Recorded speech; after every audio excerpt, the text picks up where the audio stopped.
MPSCने हा प्रश्न विचारला, ज्याच्यामध्ये काही व्यक्ती आहे जे पुस्तक वाचण्याचा आनंद घेणाऱ्या गटाचे सदस्य आहेत. सी ही व्यक्ती गावची सरपंच आहे, अमुक आहे ढमुक आहे, असं करत करत करत करत प्रश्न एवढा मोठा काहीतरी त्यात मसाला मटेरियल भरतात की विद्यार्थी कन्फ्यूज होतात. परंतु मुख्य प्रश्न काय, हा यफचं बी सोबतचं नातं काय आहे.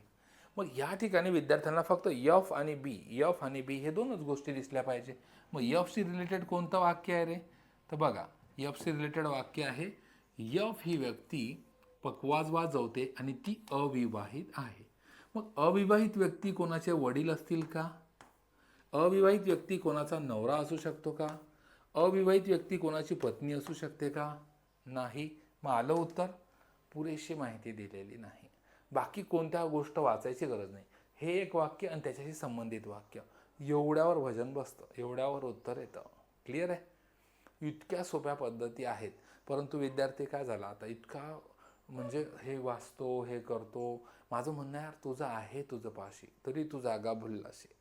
वर्ग वर्गमूळ घनमूळ पाळे सूत्र पाठ करत नसतात. तो अधिकारी व्हायचं असेल किंवा कोणतीही पोस्ट हे करायची असेल, काही ट्रिक्स असतात, त्या ट्रिक नक्कीच घ्या.